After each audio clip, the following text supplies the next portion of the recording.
I hated cold cases.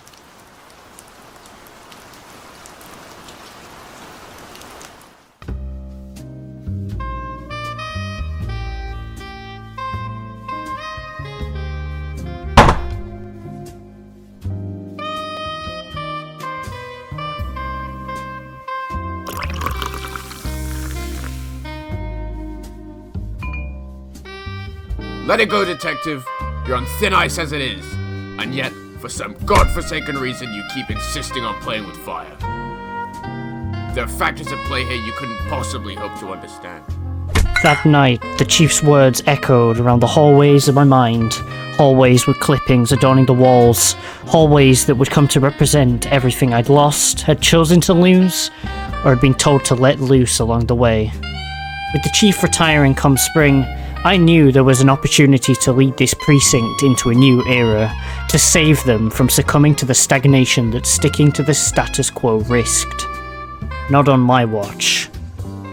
For too long, this precinct operated not out of a desire for justice, out of a desire to do good, out of a desire to change, but rather a desire to steer clear from the ice-cold grip of fear. No more. 3 months, or risking a lifetime spent watching behind a veil of complacency, laid by those who simply lack the foresight to see that staticity is tantamount to stagnation, to culpability. Not if I have anything to do about it. I'd lost too many good franchises over the years, but the gravity of the task was unmistakable. Mario and Sonic at the Winter Olympic Games had been out in the cold for close to 8 years, while the spirit of the Summer Games had been whisked away with something else taking its place. So, it was by the window, rain peppering the glass, glazing out on the all-too-familiar scene of a bitter British winter, when that wicked wind blew out my 16th cigar of the night, extinguishing any semblance of hope I had left. But really, what hope was there in the first place? The reality was that tracking down the whereabouts of the Mario and Sonic series after all this time was somewhat of a Hail Mary. And hell, even if the shambling corpse masquerading as the Great Winter Games were to be located after all this time, what would any of it mean? They say it gets easier in this business, but the truth is, it never does.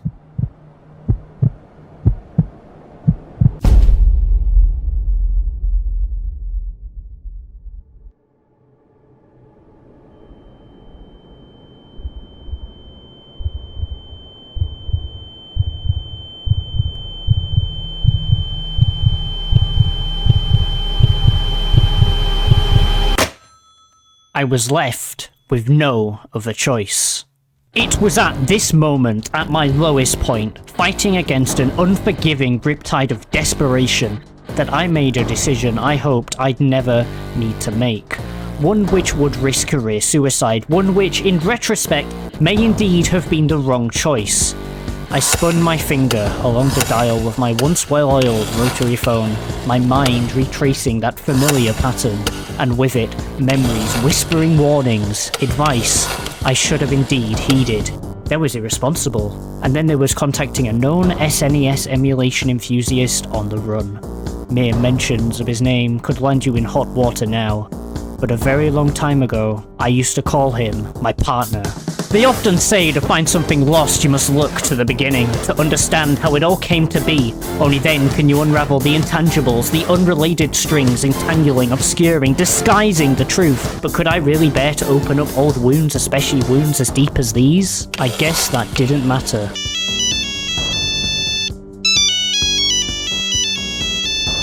Because I had a goddamn job to do. How did you get this number? The case has been reopened. On whose authority? Chief Gordon doesn't even know you're calling, does he? I'm gonna need those tapes. I was confronted with all the material we were able to collect over 6 years ago. Evidence thought destroyed, reduced to ash. Evidence that would surely be justification enough for my head to roll should word get back to the chief. Nothing. Not late nights spent in the Paper Mario Color Splash reveal trailer comment section. Not infiltrating undercover in Rocket League's voice chat. Not even the Great Byleth War of 2020 could have prepared me for the shocking, the twisted, dark truth that was hiding beneath a conspiracy, that was a cover-up, that was a subterfuge of epic proportions that would rattle me to the very core. My hands shaking, I inserted the first tape, in hopes of learning what the old Mario and Sonic resembled, what made the Winter Games, in hopes of figuring out the who, the what, the where, and the why of its disappearance and eventual death.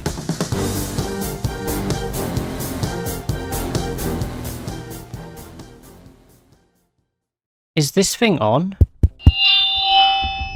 Yes, it's on, but luckily we can cut that out. Great, well, the matter at hand. This is Detective SpeedTheWeeb, accompanied by SakkaSays, regarding case number 354000, otherwise known as Mario and Sonic at the Winter Olympic Games. Before we discuss how the Russian incident changed everything, we need to start at the beginning. The Mario and Sonic at the Olympic Games franchise was the brainchild of two unlikely collaborators, Nintendo's Shigeru Miyamoto and Sega's Takashi Iizuka.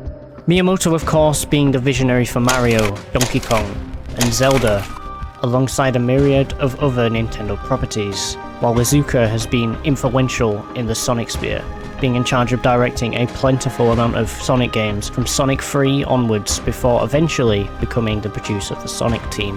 That's quite the resume. These guys knew what they were doing. Indeed, it's written here in our files that the eventual cooperation between these two came as a result of a plethora of under-the-table talks, but would continuously be dropped until the Olympics came about as an opportunity. It's hard to imagine Mario and Sonic working in any other connected universe other than the Olympics. In some way, it was the perfect setting.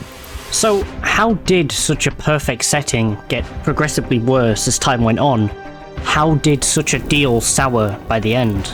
There would be two branches that their detrimental decision would create. Two separate but interlinked pieces of evidence to a greater question. That question being, what happened to Mario and Sonic at the Olympic Games? In the case of the Winter Games, we hope to document the evidence we've gathered for the physical disappearance of the franchise, to attempt to piece together where it has gone and whether it will come back. As for the Summer Games, we will break down in intricate detail how the spirit was snatched, soul sucked, stolen, like sand slipping between our fingers.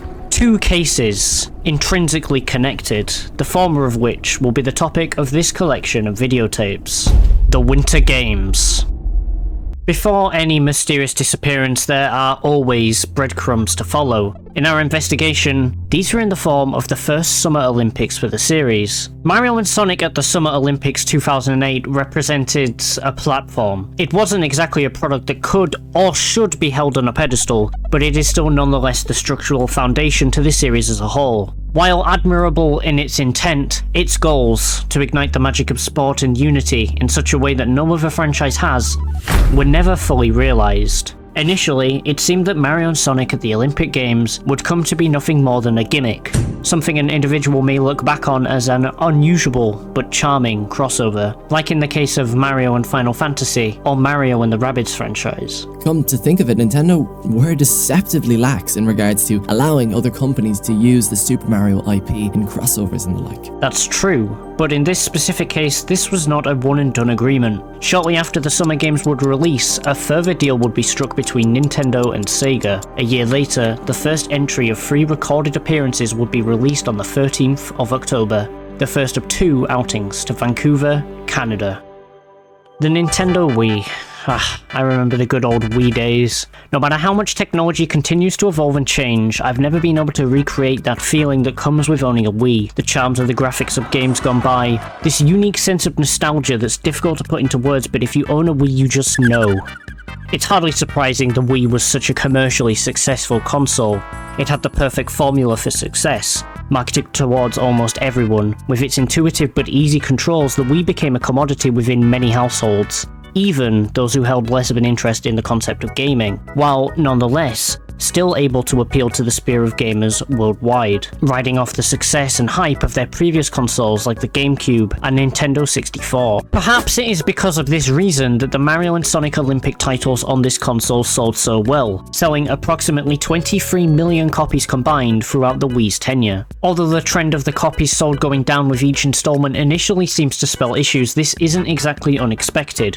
The series sells highest in its first outing. This is the first time Mario and Sonic have a game together. It shouldn't be understated that this was a big deal, and people would have been very quick to jump into any game that united these two prolific characters. By the release of the second game, the intrigue of Mario and Sonic being in a game together had worn off for many, but the notion of the Winter Olympics keeps the game unique enough to still pull a great deal of consumers back to the franchise. After all, these are new events that separate themselves from their summer counterparts. By the time London 2012 releases, the Wii is 3 sequels into the franchise. That is a lot for the lifespan of one console. Furthermore, it no longer has this same level of complete newness that the winter games were able to boast. It's the second summer game on the back end of the Wii's era, and that's undoubtedly important. It is admirable in itself that 2012 sells so many given the circumstances. 6.9 million and 3.8 million respectively are hardly to be scoffed at either. This was still a critical success for Sega and Nintendo up to this point.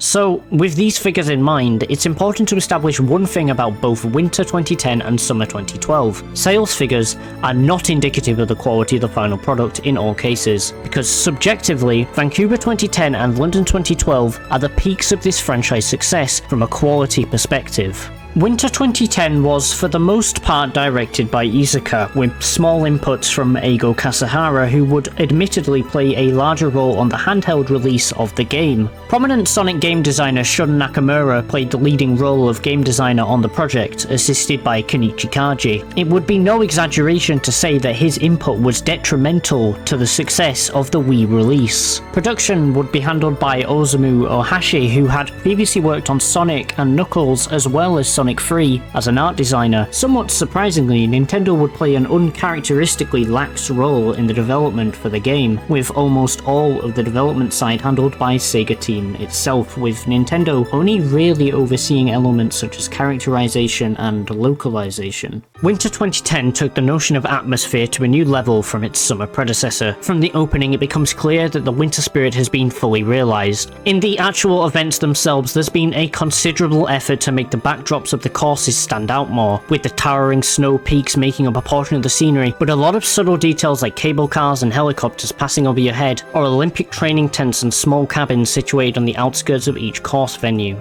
Now, the 2008 Olympics game certainly had personality, but not to this extent. Textures look a great deal more natural as well, which is really great to see. Though nothing encapsulates the winter spirit more than the winter village setting within the game. Everything about this village is perfect. The snow-covered wooden shacks, the fountain, and perhaps most importantly of all, the music.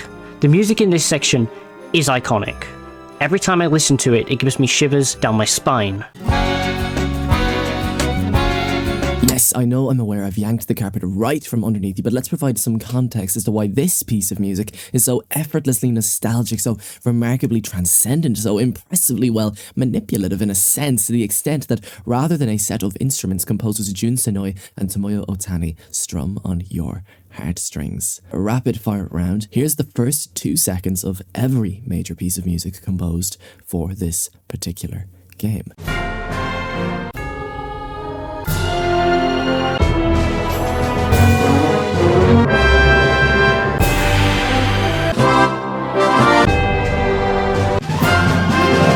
You'll have noticed that each piece begins with a grandiose, consistent percussion block of a note from a glockenspiel, a triangle, or a xylophone. There is no introduction, no chord, no lead-in. You are not gently introduced, you are thrusted in to the moment. It's exciting, it's grand, it's operatic.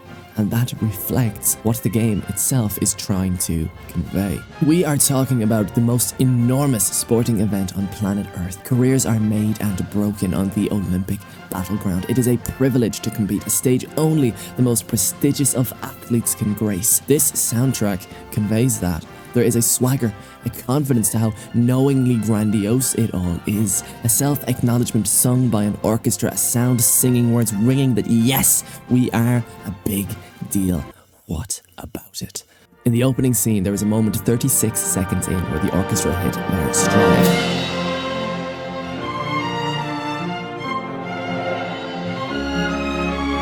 This is the true beginning. The strings introduce themselves accompanied by percussion, but then welcomed and announced by a xylophonic glockenspiel flourish. Musical flourishes like that are so integral because they are luxurious.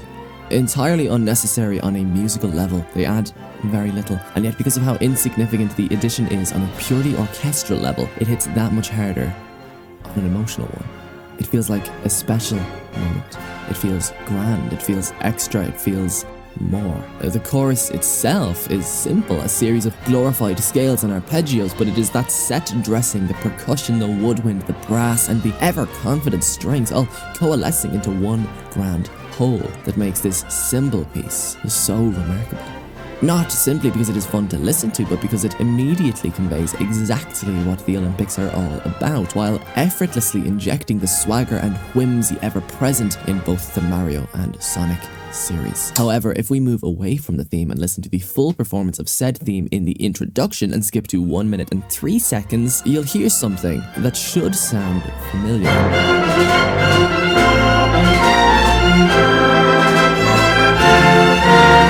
Okay, let's run that back again. Did you catch it that time? Okay, now let's go back to where we began.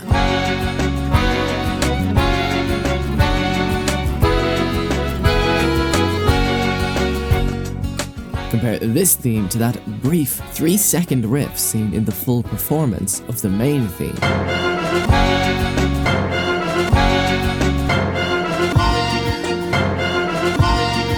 They are one and the same, but the shop theme is more sedated. This is to show that the shop theme and the grandiose introductory symphony are one and the same. They are cut from the same cloth, but while one found life as a tuxedo, its brother was happy to be a cozy winter sweater. This shop theme is built on the DNA of the symphony using a near identical set of chords. The structure is the same, but the feelings each convey could not be more different. The shop theme is almost an anti-main theme in that it exists to offer respite. The shop village this theme plays in exists outside of the main Olympic events the series is known for. It's a throwaway inclusion, a flourish per se, but much like how a flourish in a musical piece is a small inclusion on paper with a larger emotional weight, the shop village is what makes Mario and Sonic at the Winter Games special.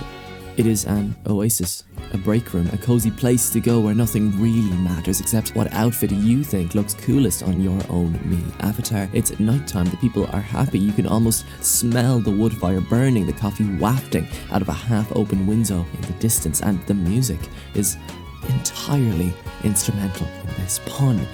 Entirely unintended, but the rhythm is so straightforward and predictable that a toddler with a tambourine could look as talented as Liam Gallagher. Oh wait, hold on, that's actually a bad example. That a toddler with a tambourine could look as talented as Noel Gallagher. Yeah, that's a better. But there is a comfort in predictability, in knowing that there's not going to be a single curveball coming your way. This piece plays into that comfort, a comfort coming in stark contrast to the rest of the original soundtrack, thus providing a unique flavour to this particular track.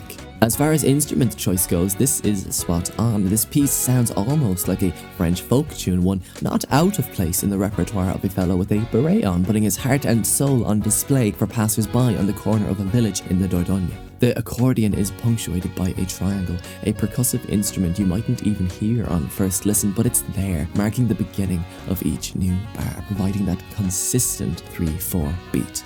The violins join for the chorus while the bagpipes lead the bridges and verses, with the accordion resuming for the melodic re-introductory pre-chorus. A piano provides small flourishes alongside the triangle towards the end. There's a great variety in the instruments present, but it never feels overwhelming, as when each segment of the song resumes, it feels like a passing of the torch. Almost. It's their turn now, and soon enough it'll be someone else's rather than an almighty symphony.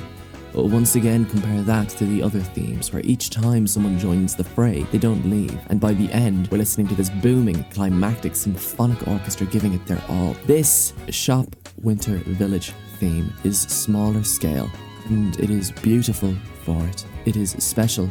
Its contrast is what creates a little pocket dimension where you can let the world keep spinning while you just pick out funny little outfits, where you can just exhale.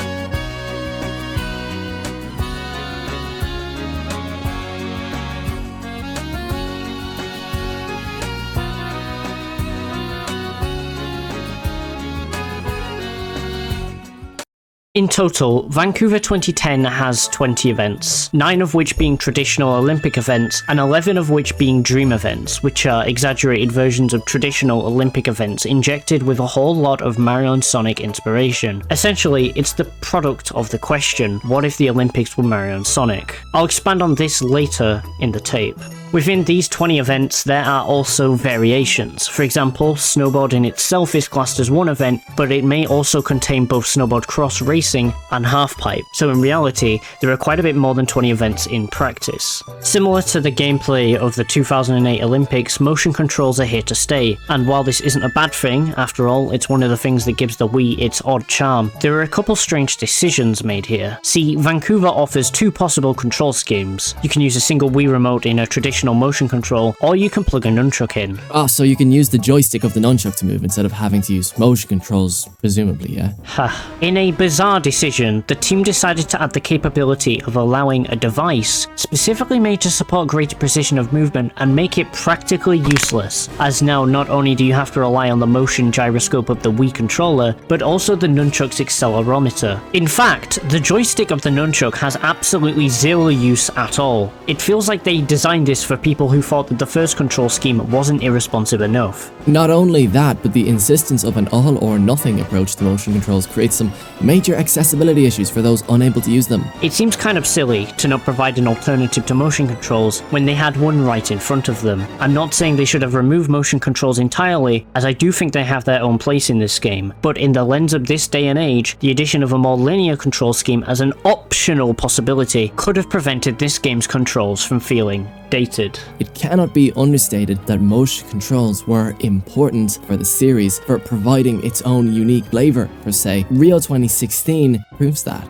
However, it is possible not to throw the baby out with the bathwater. That being said, motion controls still do have their own charm when they work, which is most of the time. It's pretty satisfying wildly shaking the Wiimote to spin in figure skating, or skate in speed skating, or to flick upwards to pull off a huge jump off a ramp. I'd say the only real issues come with trick tracing, which is basically where a symbol comes up on the screen that you have to trace with the Wiimote. You'll probably be fine on basic shapes like a triangle or square, but God help you if you get something like a spiral, because the detection is absolutely fucked. Oh, okay.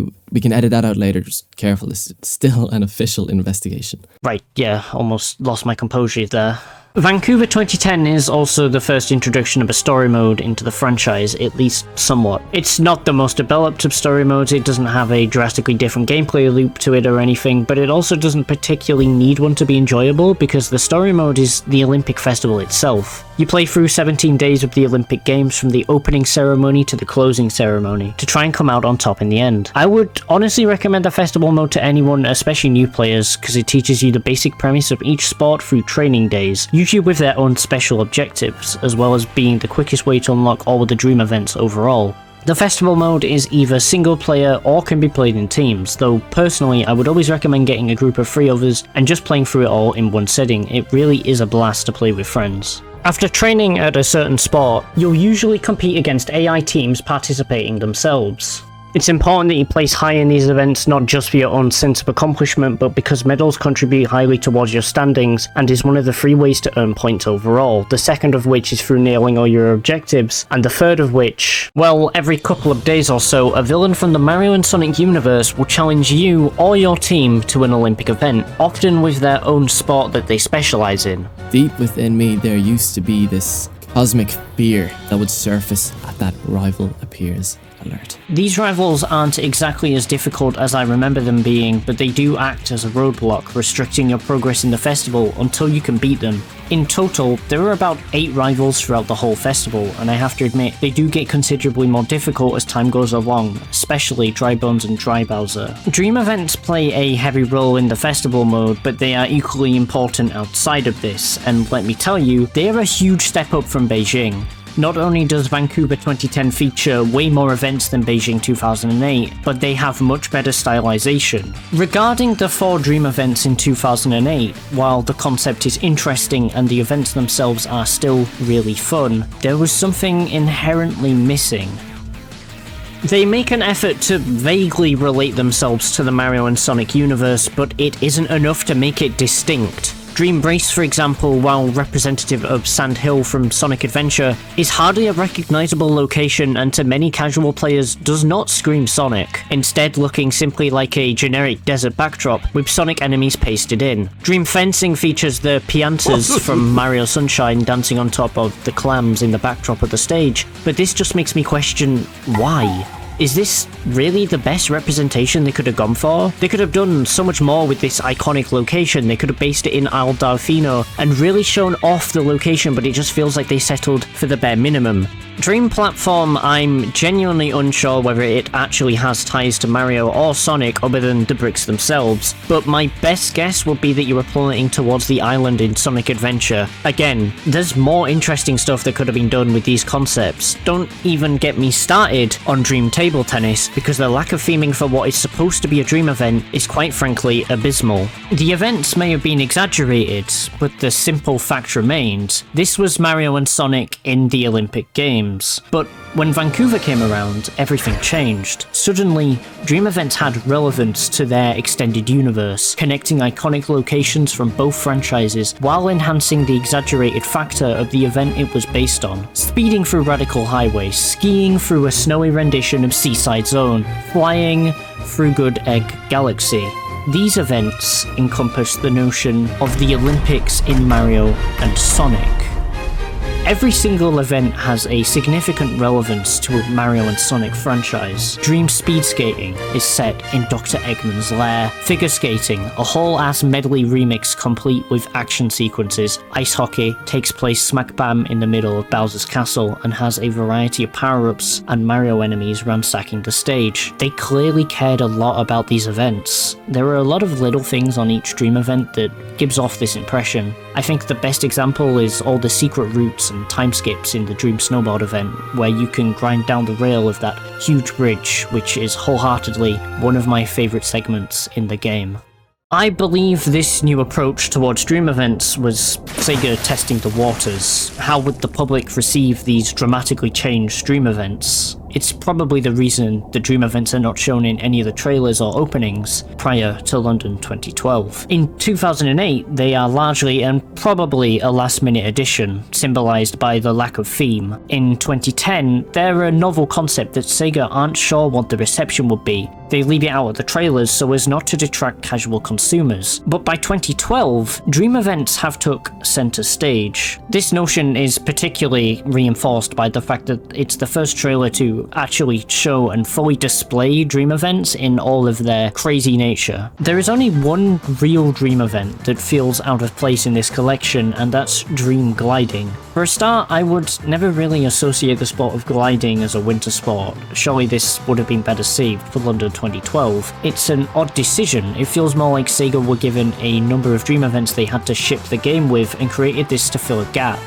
It's a bit of a black mark on Dream events in 2010's otherwise spotless record. Vancouver has 3 side modes known as party games. For the most part, they're pretty good to say they are basically extra modes. Wheel Challenge works like a spin the wheel game with a twist. Each round, a leader is chosen from the wheel and an event will begin. The leader will earn 10 points for each player they beat within an event, however they lose 10 points to any player who manages to beat them. Players who beat the leader's placement in an event also gain 10 points. There are special rounds on the wheel, such as a versus round and a ×2 points round. Panel Flip is probably the best side mode in this collection. It's a 2 versus 2 team game that works somewhat similar to a turn-based Turf Wars game conceptually. Players are to traverse an empty 5x5 tile set floor, painting the floor their team's colour. At the beginning of each round, an Olympic event will be decided and everyone will play it. Depending on how you place in the event will decide how many spaces you're allowed to move on that turn. Players share a mobility counter, with winners generally gaining double the mobility points of losers. These can be divided up by each team into how many moves they want to make. There are also items hailing from both the Mario and Sonic franchise that have unique effects on the tiles. As a mode, it's pretty fun and can get competitive, but what I will say is from a setting point of view, I find it a little strange it's set in what seems to be space when they could have created a much more fitting winter backdrop instead. Balloon Attack is the third and final party game in the collection of side modes. Players compete in events to earn balls that can be thrown at balloons that are on a screen. The amount of balls earned depends on the placement in each minigame, in a round-based format. After an event has concluded, players will have 60 seconds to hit as many balloons as they can with their balls. Certain balloons will award higher points and others may have more negative results, such as taking away points. There's also heart balloons which award more balls to the player that hits them. Aside from all the events and party games, there are some miscellaneous features I think that are still important to address. I think the ability to customize your gear, mainly the bobsleigh, surfboard and skis, is a really neat addition to see, as well as stickers and banners that can be purchased from the shop and equipped. Although the customization is albeit somewhat simplistic, you're able to create some pretty cool looking gear if you really set your mind to it. Though one criticism I have is that there were some strange decisions regarding colours. For example, you can only choose the colours of the sides of the bobsleigh, meaning if you want to create an actually good looking design that doesn't look god awful, you're basically forced to make the side of the bobsleigh red. Other cosmetic changes present is that you can buy outfits for your Mii characters, which as per tradition for games on the Wii make an appearance. At the end of the day, Mario and Sonic at the Winter Olympics was quintessentially what the series stood for. Magic, character, a setting that wove it all together, and a story that struck fear into the heart of many a child to cap it all off. And it wasn't a chance occurrence. This wasn't a case where a rabbit was inexplicably pulled out of the hat. How do we know that? Well, they did it twice. That was the first tape. Are you sure you want to continue? We're digging ourselves into a big hole here. Look, we've come too far. There must be something, just something we're missing here. The tapes are the same as the day we made them. Just please, one more look. Honestly, it just does feel kind of fruitless, but I will just do it anyway.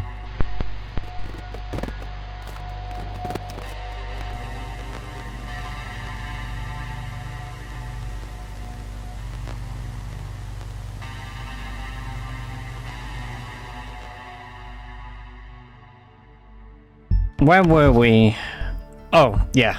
The DS title for the 2010 Vancouver Olympics released on the exact same day as the Wii version. The second sighting of this franchise surrounded in mystery is not just the same game ported onto a handheld, but rather a fully redone interpretation of each event and its dream counterpart. This makes Mario and Sonic 2010 on the DS a unique game in its own right. With the favourable review of the 2010 Olympics on the Wii in mind, how does the DS version actually hold up?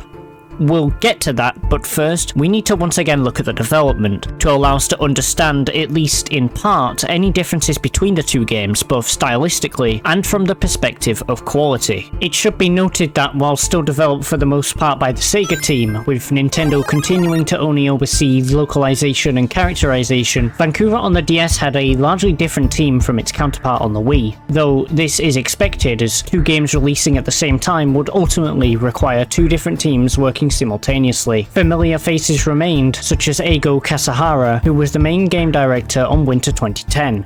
For the DS especially, level design was one of the more important aspects, with Koji Shindo taking the reins on the Winter 2010 release and the subsequent handheld generation, where his influence can be heavily felt throughout the story mode, one of the main drawing points of the DS version. Although Shindo's accreditations are small, lacking the plentiful backlog of development on the Sonic games that Shun Nakamura boasted, he was still able to deliver an enjoyable experience that differed from the Wii's own story mode with a lot of puzzle elements. While the Wii very much focused on the novelty of the motion controls, the DS places a keen focus on its stylus interaction. That's not to say every single event in this collection requires the stylus, but there are a significant number that do so, with the rest using the traditional combination of D-pad, buttons, and bumpers. This is in no way a bad thing, as much like in the handheld versions of other popular Nintendo franchises, such as Mario Party DS, these franchises can actually benefit with a wholly new control scheme to what players are used to, so long as they're implemented correctly. Pretty similar to the Wii version, the DS version comes with dream events being locked by default, with the only way to unlock them being to play the game's own story mode.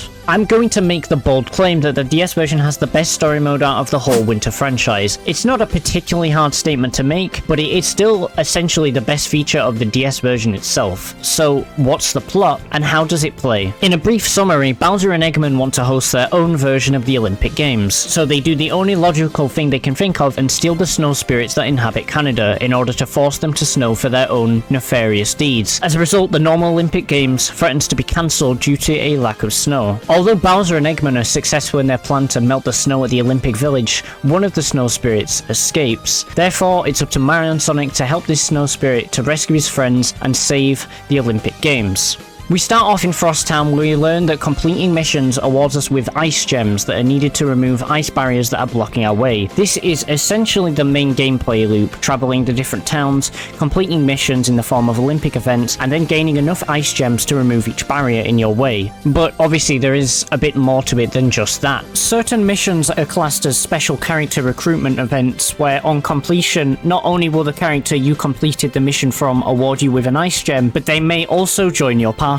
This is useful as each character fits into their own ability subclass, these being power, speed, all around, and technique. And unlike in the Wii version, you can definitely notice the difference between each type and how it affects how events are played. Not only that, but characters recruited will become essential to completing the story itself, as throughout your journey there will be many pieces of equipment or events that require a certain character's unique ability or item to complete. These often come with their own minigame associated with it, which often acts as a callback to the character or franchise. As an example, two of the earliest characters that you can obtain are Luigi and Tails. Luigi becomes essential to finding a missing key after facing his fear of booze, which is an obvious callback to Luigi's Mansion, and Tails is able to repair a gate using his well-established canonical mechanical knowledge. That's a tongue twister. I think if I had to name my favourite minigames in the story, it would probably have to be the Donkey Kong climbing minigame, as well as the Knuckled Ice Wall Smash minigame that plays out a bit like a rhythm game. Point is, characters are not just meaningless in the story mode, they play a role beyond purely dialogue purposes. That being said, the story mode has a possible roster of 16 characters, though keep in mind you start with Mario and Sonic already unlocked, so that's 14 characters that you unlock in total. As I expressed earlier, missions are completed in the form of Olympic events, but think of it more like challenges within Olympic events, such as pulling off a perfect landing in the ski jump event, or achieving a score that is higher than another character. These challenges can certainly vary in difficulty and general levels of enjoyment because of this, but for the most part, I do think that this more challenge-focused system gives the story mode a greater level of replayability, as it allows the same events to be utilised, but in different ways. Like most story mode games, there are multiple mini-bosses that halt you in your tracks until you beat them in an event. I never really had too many issues with a lot of these bosses, but the theming is pretty fun and holds a similar notion to Rivals in the Wii story mode. There is a life system of sorts, if you would call it that, where failing a challenge causes you to lose a heart, but successful missions tend to reward you with hearts in itself, so you never truly need to worry about running out of lives. But just in case you are worried about running out of lives, there's plenty of opportunity to gain some around the map, as whether they are hiding within wooden crates, jars, or even under the hats of snowmen, you're able to collect more than enough hearts to easily pass the missions. They're not the only collectible present either, as you can also collect white stones that can be traded for Olympic memorabilia, as well as trivia sheets that can be found. However, honestly, I've never really cared for the trivia or the white stones, mainly because of my main issue with the collectibles, which is that each time a collectible is found, there's a cutscene. It doesn't last too long, maybe 3 or 4 seconds, but it's enough of a delay that I consider it not worth it, so I mainly choose to avoid most of the collectibles. I think if picking up a collectible was automatic, I would certainly have considered them a lot more, but having to click 7 times over and then watch the same cutscene play out is pretty tedious. Another thing that really got on my nerves was the game not automatically switching to either Mario or Sonic to use either a pipe or a spring, meaning every time you want to go through, either you have to switch, which is just tedious and annoying, because it's stupidly easy to hit the wrong button and open up the menu instead, which I did a fair few times. I don't really see why they didn't just make the characters switch automatically based on what you're using. Those are 2 of my main criticisms of what I would call an otherwise pretty solid story mode though. Moving on from criticisms, one thing that I personally believe was an extremely nice touch is how dream events are justified. That being that the traditional towns, of which there are 3, contain the normal Olympic events. However, there are also 3 islands high above the sky that contain the dream events. The final island of which is where the final boss is located. I really do like the concept that these magic and fantastical dream events exist high above the real Olympic Games, and essentially legitimizes the canon logical reasons as to how these dream events could take place in the Mario and Sonic universe itself. Regarding the final boss itself, there are some things I do like about it, and other things I think could definitely have been improved. For context, the final boss of the game is the combination of Bowser and Eggman challenging you to compete in 3 dream events. These are bobsleigh, ice hockey, and finally snowboard cross. Now, this is fine, but there were certainly more creative endings that could have been implemented instead. For example, a multi-boss fight that uses mechanics from an amalgamation of all the sports as a last homage to your whole journey would have been a lot more cool and more unique than just playing 3 sports. However, as a closing remark, I do quite like how Mario and Sonic team up to defeat Bowser and Eggman during the boss section, which feels like the penultimate end to the story and a pretty nice representation of the theme of unity through sport. One entirely unique feature separating the DS version from its console counterpart is the inclusion of pretty much fully supported online. This feature, at least to me, is a pretty important one, mainly because it aligns with one of the 2 main benefits of the DS, these being portability and sociability. This is very much a strong combination, but why? Because it gives the DS a reason to exist over the Wii. The Wii, while perhaps one of the greatest consoles ever made, is hardly mobile. It's great when you're at home and want to play games, but say you went on holiday, the Wii doesn't have nearly the same portability as the DS. And while the Wii is great for social gatherings, it could be argued that the handheld might do this better overall, largely because of this portability and its online capabilities. But here's the thing, the Wii and the DS are not competing against each other for your time. In reality, they work in tandem with one another. The DS is there when it's not possible to use the Wii. The Wii will probably always be prioritized over the DS in a single player context, but I genuinely cannot remember a single family holiday where I did not play on the DS with my sister during the journey or during my free time, and I'm sure it's probably a similar case for anyone in the department who may be watching these tapes. Online works especially well for the DS in particular because of DS download play. If you aren't familiar with what download play is, it's the ability to play a DS game that you don't own. Now, this may initially sound quite shady, but Nintendo themselves developed this. The only catch is, you can only play it so long as the other person owns it and is within a close distance. This allowed for the ability for a group of up to 4 people to play their favourite games together so long as at least one person owned the game. This was a masterstroke, and I am convinced the DS would have been much less popular without this feature. There are limitations, of course, mainly that because the game is downloaded, you get a limited version of the game, only allowing you to do certain things, but nonetheless, it is still an extremely cool feature that has been sadly lost to time. It's understandable it isn't implemented nowadays due to the increasing file sizes of games. In Mario and Sonic on the DS, the online mode of the game allows you to compete in the quick match mode, the multi-round match, and party games, so really the only thing missing is the story mode, which wasn't made for 4 players anyway, and the ability to race a ghost. Being able to play all these games online with friends adds a lot more engagement and longevity to the overall game, which is perfect because many DS games are designed to be played socially. Overall, Vancouver 2010 on the DS goes hand in hand with Vancouver Wii. Both offer unique, but worthwhile experiences that don't compromise the other. Handheld is implemented excellently, and those that felt the Wii's version story mode was lacking somewhat should find themselves sufficiently satisfied with the handheld's counterpart. The Vancouver games are certainly one of the high points of the series because... Why'd you pause it? Is there something wrong with the tape? Speed? It's nothing, it's just this next tape was the last time we saw Mario and Sonic at the Winter Games.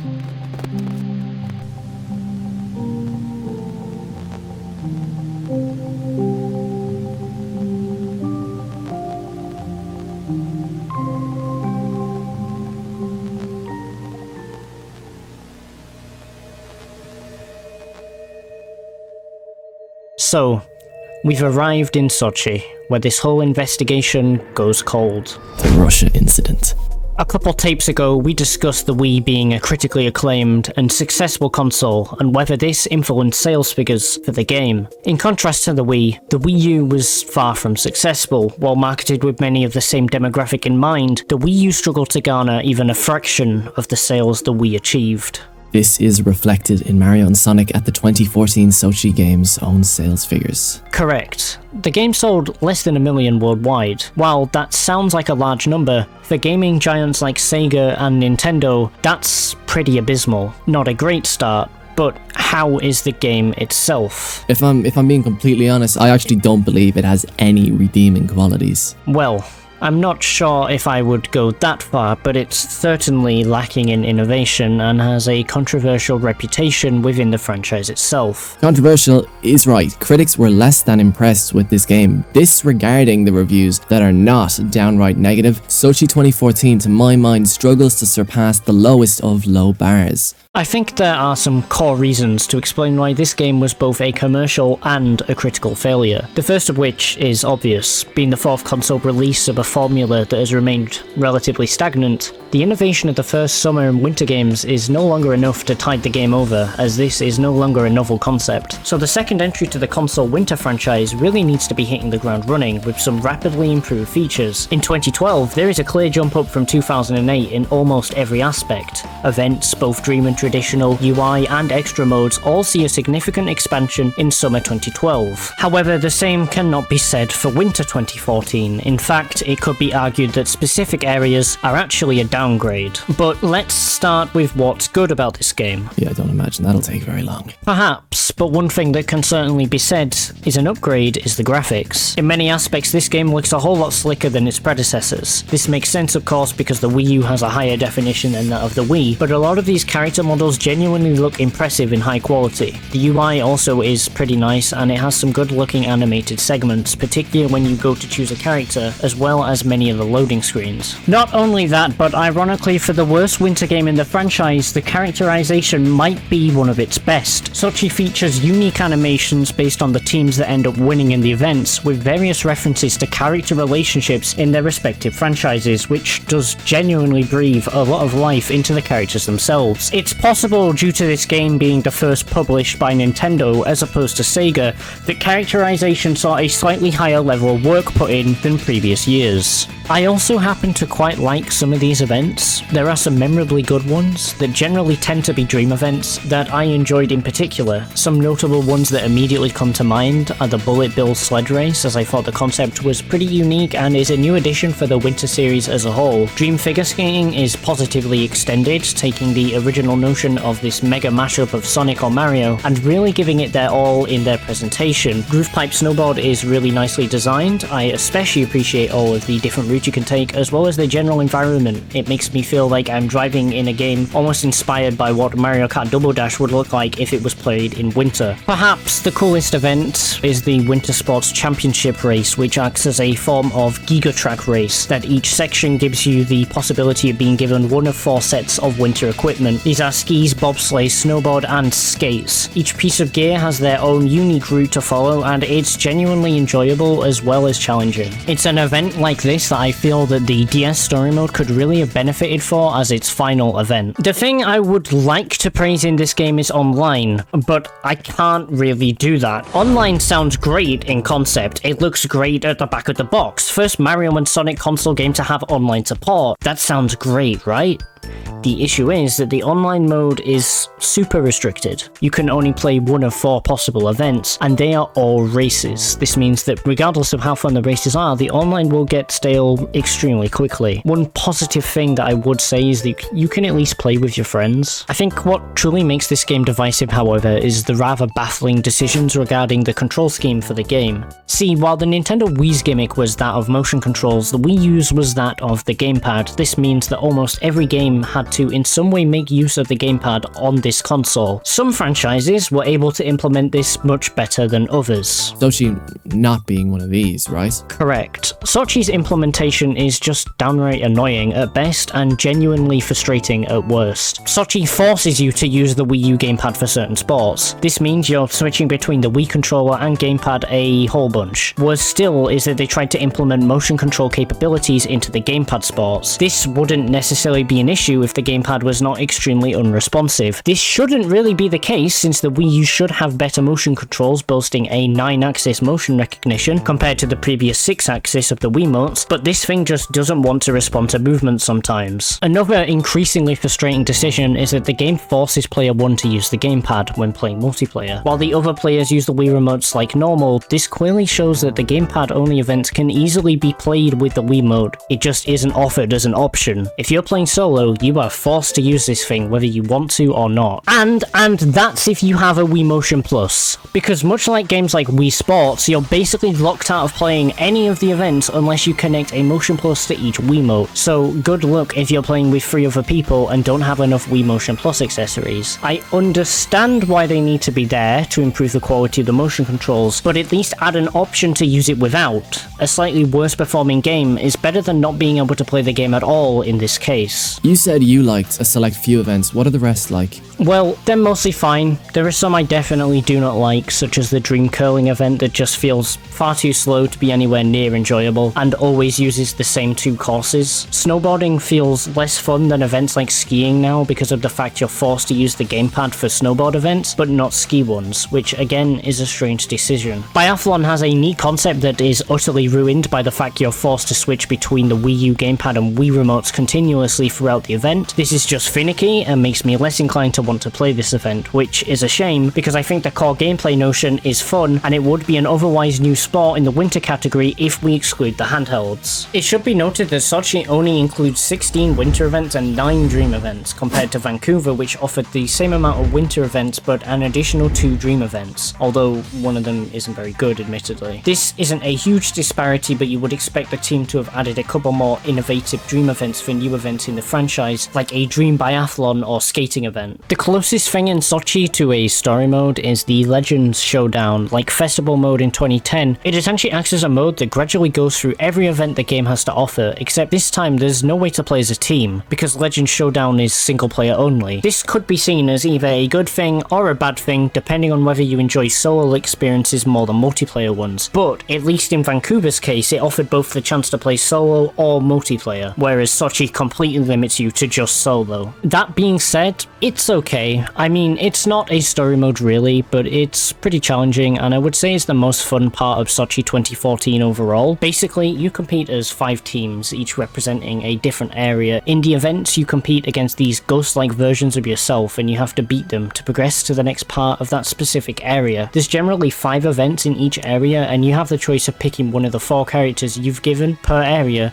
to compete in said event. After completing each area, you'll be graded on your performance based on objectives, as well as unlocking a key which will unlock the next area. It takes about 2 hours, and it's worth your time, I would say. Overall, Sochi isn't great, and it summarizes the direction that the series entries that would precede it would follow. Perhaps it is because of one fundamental flaw that this series lost its magic touch. While this investigation has been mainly focused on understanding why there has not been another winter entry to the franchise after the Sochi games, codenamed the Russian incident, it is important to look at where the summer versions released after went so wrong. This fundamental cog in the machine, simply put, comes down to originality. The first 2 Olympic Games do well enough due to their novel concepts. 2008 and 2010 are unique enough from one another to pass as their own products. 2012 is perhaps the last good Mario and Sonic at the Olympic Games entry, carried so much by its personality, dream events and setting, as opposed to its actual traditional events itself.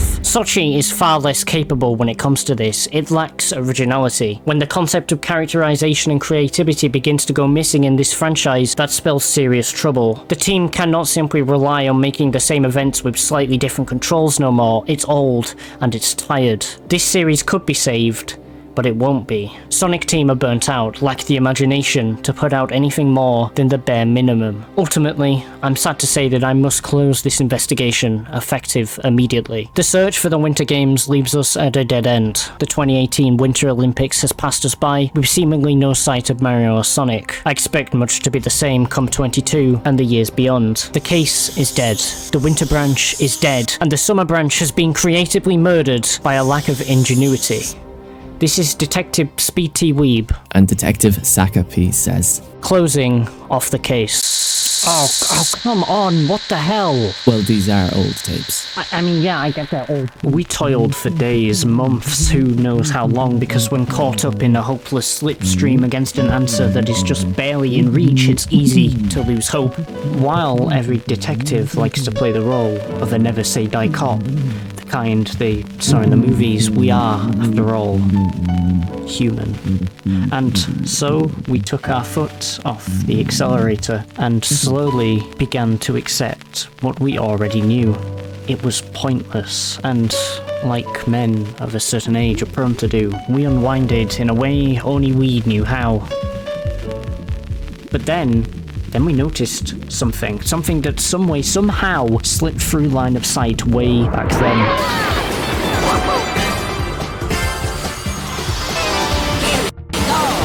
Wait a minute, rewind that. Now zoom in 4 megapixels. Now refine. Yes, on it. Moving here. Invert the colours. Reinterpreting. Now re-invert them. Translating. Oh my god. There was nothing left to do but to go against my every intuition. And there, sitting right in front of us, was an entire catalogue of missing games. Our smoking gun. A gun that sights were now aimed squarely at 2 new targets. A scathing report by a British Crime and Investigation Committee has accused disgraced former detective SpeedTheWeeb of insubordinate behaviour among a plethora of other serious alleged crimes. Mr. Weeb's termination from force has come riddled with controversy as police have urged the public for any information regarding the current whereabouts of the fugitive ahead of his scheduled trial. Mr. Weeb is currently suspected of breaching the Investigation Privacy Act and conspiring to emulate.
This is our last stand. No turning back now. The chance to turn back has long passed. Let's just get this show on the road. Okay. 3, 2. Yeah, I can't believe we're really doing this. Alright. Finally, here goes.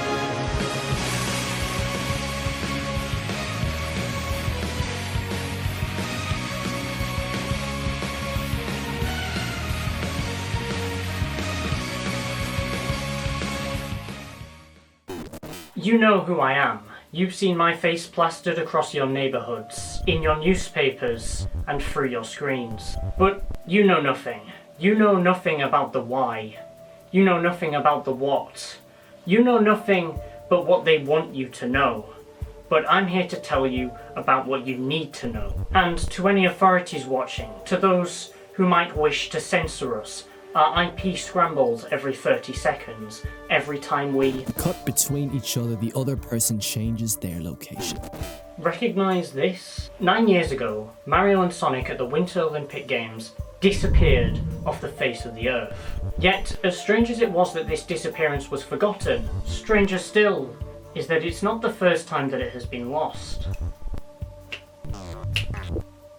3 times! 3 times this series has vanished. 3 times they pretended it didn't. And countless times you chose not to care. But that ends today, because this is bigger than all of us. This is Mario and Sonic at the Olympic Games. Case Study 1. The Winter Games you've never heard of. While many are likely aware of the Wii and DS versions of Mario and Sonic at the Winter Olympic Games, what has flown under the radar is the release of the mobile game Sonic at the Winter Olympic Games 2010. Notice that I said Sonic and not Mario and Sonic. Nintendo are cautious when it comes to their properties and who gets to use them, and Nintendo's blatant distaste for the mobile market was apparent long after, let alone in 2009. This was likely down to the fact that the mobile market, and Apple's iPhone especially, was seen as a direct competitor to the Nintendo DS. With this in mind, it isn't exactly surprising Mario does not feature on this particular Winter Olympic adventure, or perhaps more accurately, Winter Olympic fiasco. Sega had a lot on their plate, with multiple different projects in varying stages of development. In 2009 alone, Sega published Yakuza 3, Bayonetta 1, Virtua Tennis, Sonic and the Black Knight, the other 2 versions of the Olympic Games, Puyo 7, and that is genuinely just scratching the surface. What was clear by this point was that they had bitten off far more than they could chew. In stark contrast to Nintendo, Sega had made their affair with the mobile game sphere abundantly clear. Mobile gaming was going to take off in a big way. That much they were sure of. Therefore, it was imperative to place Sonic as Sega's mascot at the forefront of the App Store. From a marketing perspective, this really isn't a bad strategy by any means, so long as the quality of the game is good. The potential of Sonic on iOS was, simply put, a potential jackpot. But at this point, Sega was faced with quite the dilemma. They'd secured a spot on the App Store charts, they had the Olympic Games license to capitalize on, but they had no resources, no developers, and no team to dedicate to the development of a potential store-topping Sonic game. How unfortunate to have all the chips but no cards left to use. Enter Venan Entertainment. If you don't recognize the name, that's because, quite frankly, you shouldn't. Venan was founded by Brandon Curiel in 2002, a small video game startup with an equally short credit list. For a team of 19 employees, their achievements are commendable, but let's not sugarcoat this. This was as indie as it got. They were not entitled to the bottomless buckets of cash so many other development studios had access to. They didn't have any backup development teams or the budget to contract out temporary staff. This was a bare-bones operation. They started by working on budget DS games like Ninja Town, but the allure of the App Store was not one they could resist. They pivoted their model to developing mobile games exclusively, but 2009 would be the year that Venan would unwittingly make a decision that the company would not recover from. Within a 3-month period, Venan Entertainment, with just 19 employees, attempted to release 3 fully-fledged games to the App Store. These games were a port of Monopoly, a new translation of NBA Live, and of course, Sonic at the Olympic Winter Games. This was a foolish decision. As luck would have it, NBA Live and Monopoly were passable. Sonic at the Winter Games was not. We may never know for certain why Sega took the bizarre business decision to contract Venan Entertainment. Their CV was not outstanding. They were based in Connecticut, otherwise known as the middle of nowhere. They had never worked with Sega before, and the CEO had no connections with any Sega of America higher-ups. But regardless, ultimately, I do not believe Venan is at fault. I can only make an educated guess, but it doesn't take a genius to put 2 and 2 together. Sega, with their limited resources and budget, outsourced their IP. Most small developers would kill to work alongside notable companies in the gaming sphere. It's no surprise Venan accepted. The problem is, since the game isn't officially developed by Sega, they become somewhat void of any responsibility, so if a project were to go wrong, you can throw them under the bus and think nothing of it, sweeping the entire project under the rug, which is allegedly what Sega did. And it wouldn't be the last alleged time. See, Sega has a track record. 2013, independent studio Big Red Button, co-founded by Daniel Awry, Jeff Lander, and Bob Rafai, the latter of which has worked on classics such as the Crash Bandicoot series, as well as other Naughty Dog properties. The studio, having just opened its doors, was granted the full Sonic the Hedgehog license by Sega. Despite being initially directed to put their own spin on Sonic with full creative freedom, Sega, at the 11th hour, made them restructure the entire game to fit their own needs, despite impending deadlines looming over the staff. What had started as an idealistic dream was quickly turning into a nightmare. All that remained of Big Red Button's project, their vision, was a shambling skeleton. Not only this, but Sega would then turn around and tell the team that they had just signed an exclusivity deal with Nintendo for the Wii U. With the strict deadline quickly running out, Red Button Games were forced to spend time that should have gone into the development and refinery of their project, and instead put it into the desperate attempts to get CryEngine, a PC, Xbox and PS4 exclusive game engine, working on a Wii U. It is a miracle that this modified CryEngine worked by the end of the project. But that is where the miracles end. The damage by this point had already been done. The skeleton of a game that would release would be met with overwhelmingly negative reviews and shunned by every critic. That game was Sonic Boom: Rise of Lyric, the worst selling game in the series, the de facto worst game in the series, and the catalyst for hundreds of death threats sent directly to the director's letterbox. This is the very real effect that project mismanagement by higher-ups has on real indie companies and developers. It can quite literally ruin lives. Sega would repeatedly throw Big Red Button under the bus in press releases, saying that the game was disappointing and that they hoped for more working with a Western studio, that it was an unequivocal failure, the worst in the series. There's a pattern here of contracting young studios, asking too much of them, mismanaging relations, sticking to a tight deadline, and then throwing them under the bus, washing their hands of the entire event. It really makes you wonder. But wonder no longer, for the archives hold the answers to all. After diving through pages upon pages after late nights spent scouring section after subsection, I found it. I found the only remaining evidence of Sonic at the Winter Games, fought, lost to time, covered up by those that didn't want you to see, but I found it. By jacking this .jmp4 into the mainframe, reverse sourcing the code, reinverting the format to FAT32 before transmitting the file through a 8.76 kHz waveform, a playable game file can be extracted using a micro SD card encrypted with a VeriCrypt FBI encoder inside of a virtual Linux machine. And the game itself is just as bad as you think it would be. Presentation-wise, I've seen DeviantArt games with a higher level of polish than this atrocity to mankind, and that's saying something. Everything about this game screams unfinished, like a tech test for a game that has only just begun development. Perhaps the first thing anyone learns when working on the design of basically any project is never to use default fonts, and yet somehow, this game isn't even capable of that. There are odd sections of text that aren't capitalized while others are, and the use of fonts that don't really fit the theme of the game at all. Menu buttons look like they have the most minimal level of effort put into them, and we haven't even begun to scratch on the gameplay itself. There are only 4 events within this game: curling, snowboard cross, figure skating, and skeleton. Graphically, they look passable, I guess, but no matter how fun the gameplay is, or how good the graphics may look, which neither really are, the game suffers from such poor optimization that the game barely runs at all. It's genuinely a challenge to feel any sense of enjoyment from this game. But if there's one thing going for this game, just one thing at all, is that it exists. The second sin, the second Sega subterfuge to expose is in relation to a game that should and probably did exist once upon a time, concerning Mario and Sonic at the Olympic Games 2014. As with all Mario and Sonic Olympic Games from 2008 all the way up to 2016, there was a handheld and a console version until the Nintendo Switch. Or at least, that's what they led you to believe. Remember this? No, you don't, because there was no 3DS version for the 2014 Winter Games ever. It wasn't pulled like the aforementioned iOS port because it was never released. There are no screenshots and there are no videos. There is nothing. So what happened here? Why did Sega break a pattern once thought to be set in stone?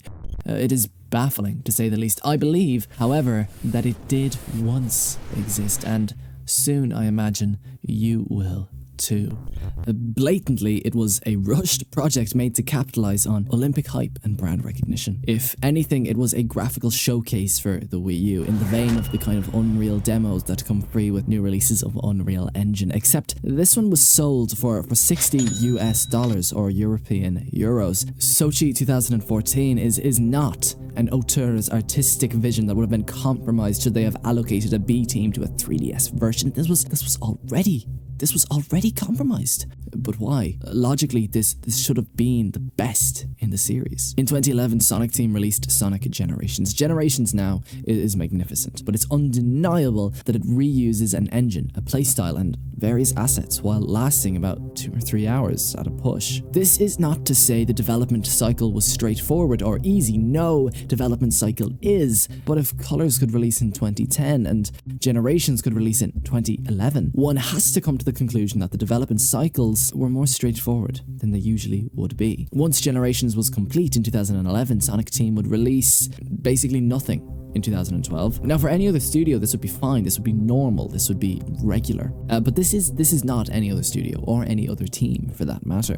Take a look at Sonic Team's release schedule. Multiple games per year, even on the busiest of years, multiple variations of the same game. Sonic Generations, among others, were brought to 3DS by Dimps, a mainstay of Sonic Team's side projects, despite how busy the release schedule was that year and the year before. Sometimes there are multiple mainline entries in the Sonic series per year, and oftentimes Sonic Team will branch out to work on different IPs like Nights into Dreams, for example. And yet in 2012, all Sonic Team did was co-develop the second half of a mobile game, being Sonic 4 Episode 2, a DLC really, and helped make a compilation of Puyo Puyo games. This is unique for Sonic Team. In 2013, Sonic Team released Sonic Lost World, and the topic of this case study, Sochi 2014, which they co-developed, by the way, with the Sega CS2, the remains of their sporting division. Even those who like 2013's Lost World, and I would count myself among those, the team's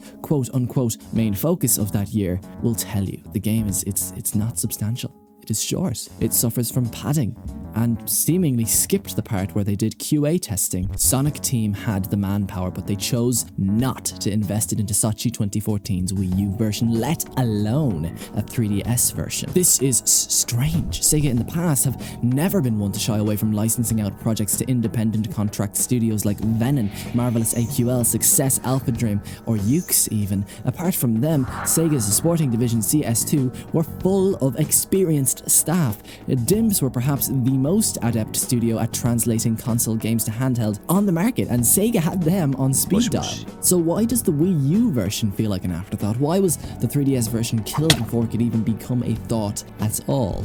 First off, there is indeed evidence that it did once exist. IGN's Rich George tweeted that he had heard credible rumors suggesting that it did. Granted, this may indeed have been a poorly punctuated sentence, so on its own, I take it with a grain of salt. Did you really think I'd take it on its own? Amazon had listings for a 3DS version, as did many other retailers. On top of that, in a Dutch interview, a Sega representative played very coy, initially suggesting that he could not talk about the game before hard deconfirming the project and playing the whole thing off as some kind of joke. To cap it all off, 2 Polygon articles from the time reference a 3DS version that was never announced officially, with Nintendo Everything also reporting that it did indeed exist. Add on top of all of that the fact that logically this game should exist, and you've got a situation where I struggle to imagine a scenario where it once didn't. If every, and I mean every, prior entry got handheld versions, why wouldn't this one? So after many caffeine-induced Insomniac episodes, I present to you my theories on why this project could have, and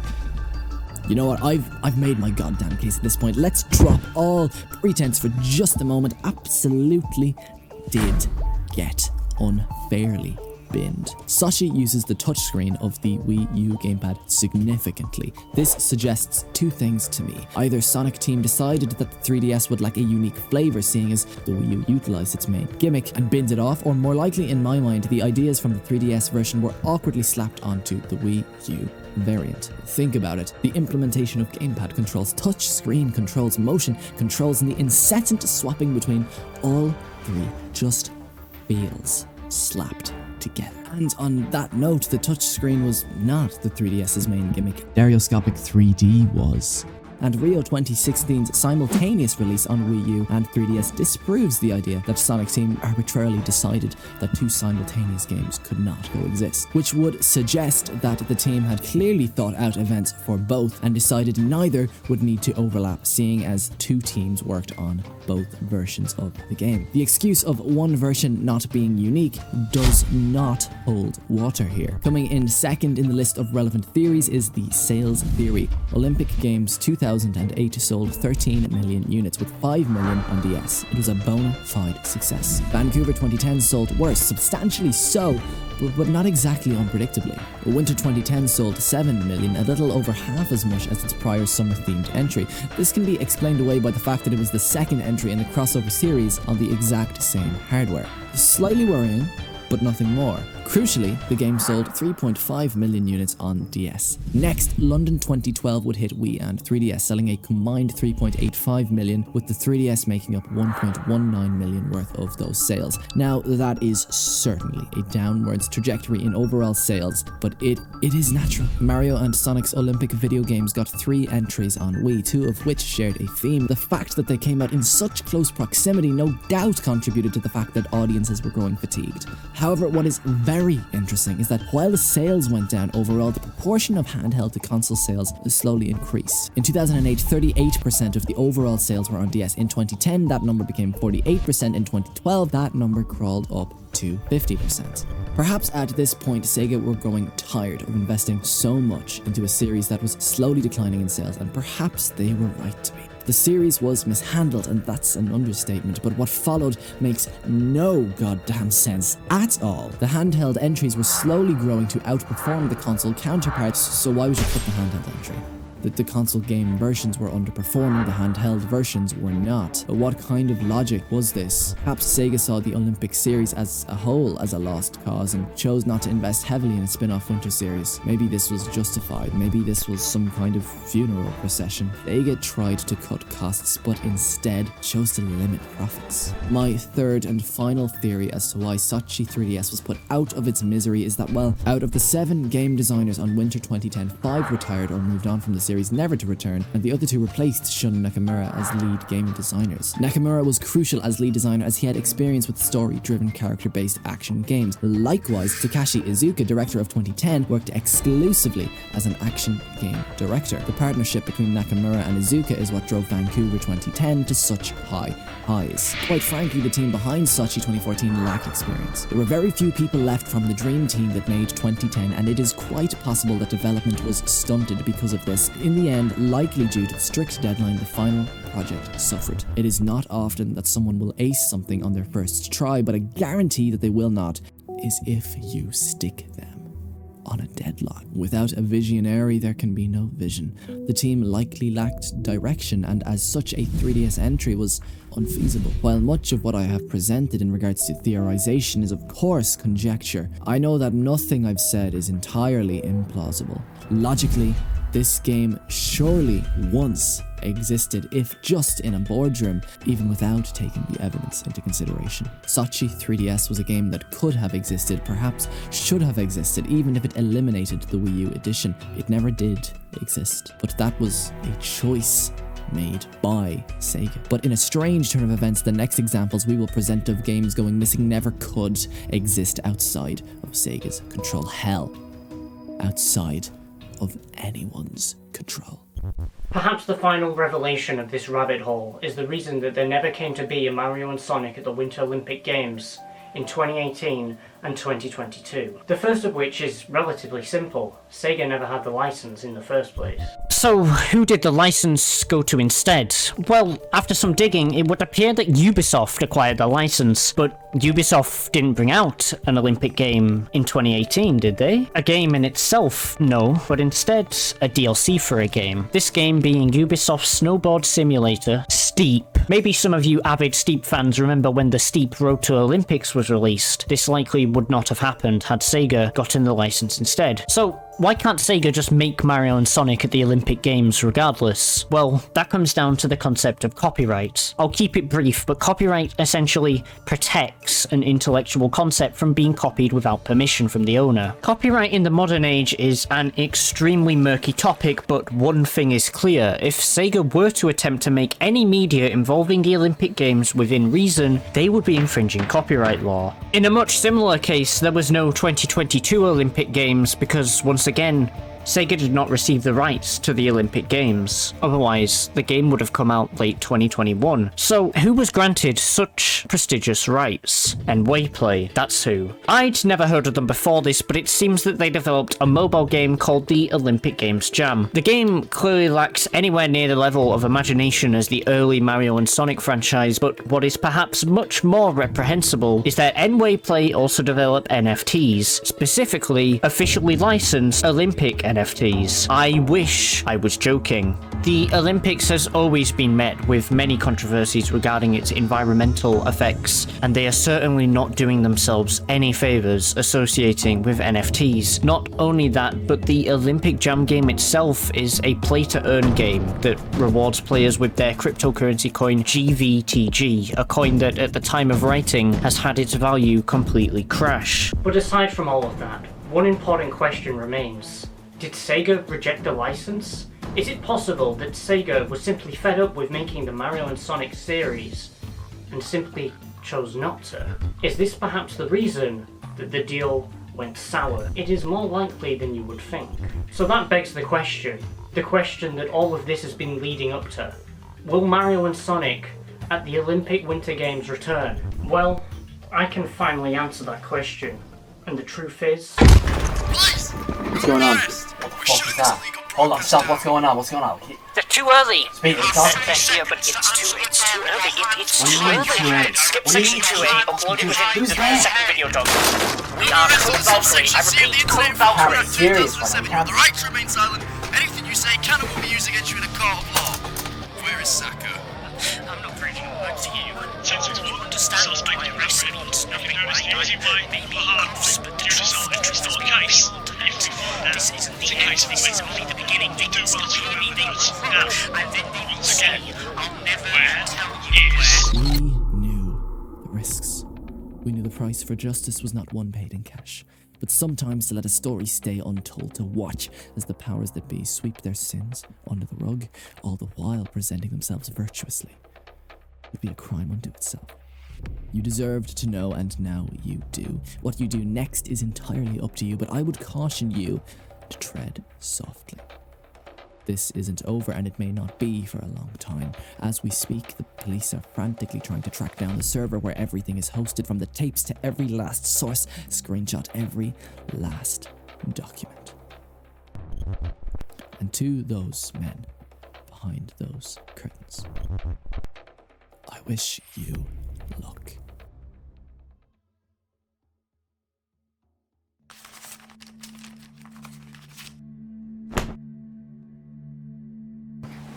Forget about lawyers. Forget about the case. Hell, forget we're even cops. We're just baffled about why you'd go to such lengths to leave out half the story, half the series, and half the secrets. So much is out in the cold. You don't get it, do you? We've been 2 steps ahead this entire time. Did you really think I'd be stupid enough to leave everything reliant on the freedom of one individual? You're already too late. Hell, you were late 2 hours ago. The department is blinded by the light of a spark, but the inferno is coming. The operation? Half complete? The other half is already out there. You've just been looking in the wrong place. Well then, smart guy, since you seem to know, where do we look?